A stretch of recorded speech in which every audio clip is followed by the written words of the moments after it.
Hello everyone. I didn't post any of the days this week, but I did record them, and I was kind of just planning on making a weekly recap just because I was so busy during the week that I didn't really have a whole lot of time to edit or anything. But we're gonna get through every trade recap that I recorded for this week, and you're gonna see all the trades that I took Monday through Friday.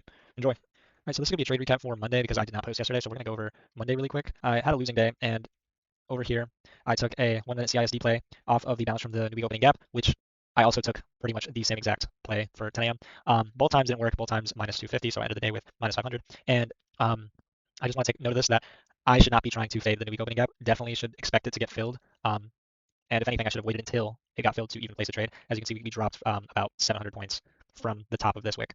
But yeah, that was Monday's trade recap. All right, so trade recap for July 28th, 2026 had a 700 winning day, but as you can see, I kind of broke my rules. I overtraded to get to that point, so I don't even classify it as a winning day. Like, yes, I made 700, sure, but I broke my rules to get there, and we'll go over that right now.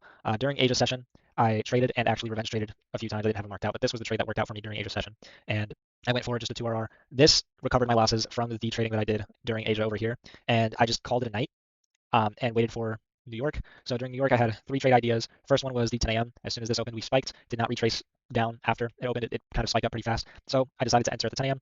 Did not work out, waited a little bit, and then decided to enter off of, I think it was a 2-minute CISD, but a little below it just because I was trying to play it safe, get a better entry. Worked.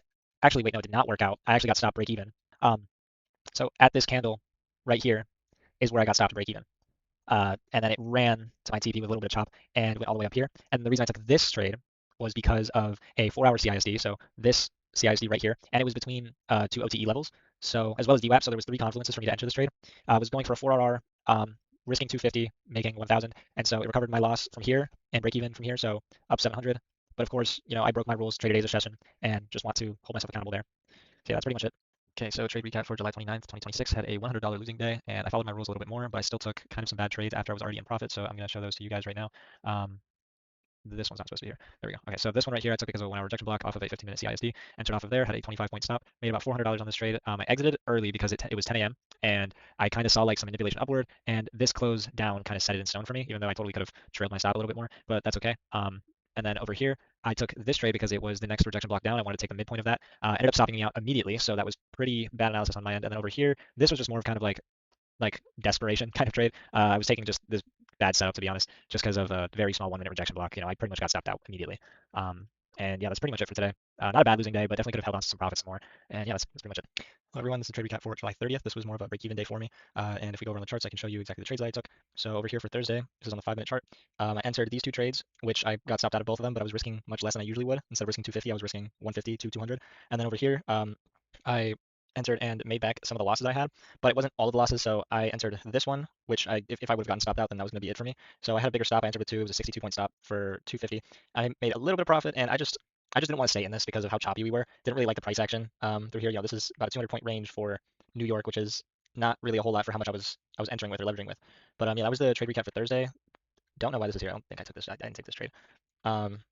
Yeah, that's pretty much it. Thanks for watching. All right, so trade recap for Friday, July 31st, the last day of July, marking it as my final trading day for that month. Made my best winning day, but also my second most overtraded day of the month.